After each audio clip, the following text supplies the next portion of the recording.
જય શ્રી કૃષ્ણ બધા મિત્રોને welcome to my mini vlog. સવારમાં ચા પીને પહોંચી ગયો વરેખણમાં, પગે લાગીને ખેતરે.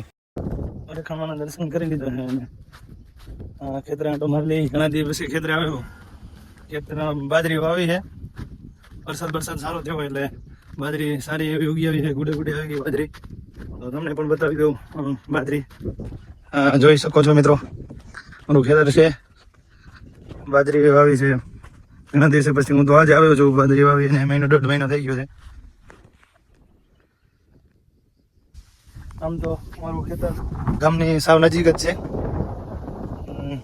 આજુબાજુમાં હજુ સુધી ભાઈ મતલબ ખેતર વાવવાના નથી. આજુબાજુ બધા હજુ પડ્યા છે. અમારા ખેતરમાં વાવી નાખી છે. અમારા ખેતરમાં મારા મોટા બાપાના ખેતરમાં મને બાજરી વાવી નાખી છે. થોડુંક જનાવરોનો ઘાસ છે એટલે બરાબર બધું બાંધી નાખ્યું છે. પછી હું આવી ગયો ઘરે આવ્યો તો વાયડી પ્રજાને મૂકવા જવાની હતી સ્કૂલે. ત્યાંથી વાયડી પ્રજાને લઈને હું નીકળી ગયો સ્કૂલે જવા માટે. સ્કૂલે પહોંચ્યો જ્યાં ધીરે ધીરે બધા બાળકો આવી રહ્યા હતા. સ્કૂલ આવવાનો ટાઈમ થઈ રહ્યો હતો.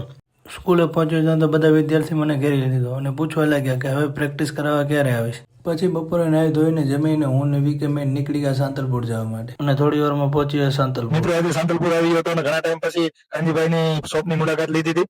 ઘણા ટાઈમે આવ્યો છું કાનજીભાઈની શોપે. કાનજીભાઈની શોપ ઉપર મારે બે વિરમભાઈની મુલાકાત થઈ ગઈ. એ લોકોએ મને વ્લોગ બનાવવા માટે થોડું ઘણું સજેશન કર્યું. પછી હું ને વિકીમેન ઘરે આવવા માટે નીકળી ગયા. કલ્યાણપુરાનો વિકાસ તો ગાંડો થયો છે, કેમ કે અહીંયા સીએમ સાહેબ આવવાના છે એટલે. પછી હું ડાયરેક્ટ સ્કૂલે આવી ગયો. તૈયારી છે વાયડી પ્રજાને હમણાં સ્કૂલમાંથી છૂટવાની તૈયારી છે.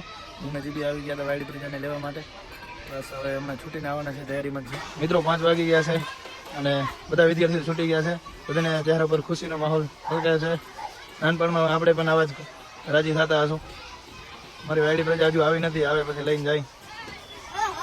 વાયડી પ્રજા આવી ગઈ હતી પછી વાયડી પ્રજા લઈને આવી ગયો ઘરે. એમને ઘરે મૂકીને હું વિકીમેન ને નીલો નીકળી ગયા વિડીયો શૂટિંગ માટે. અને અહીં આવીને અમે કર્યા વિડીયો શૂટિંગ પૂર્ણ કરીને અમે ત્રણે નીકળી ગયા ઘર તરફ. ને મળીએ નેક્સ્ટ વ્લોગમાં. ત્યાં સુધી બધાને રામ રામ.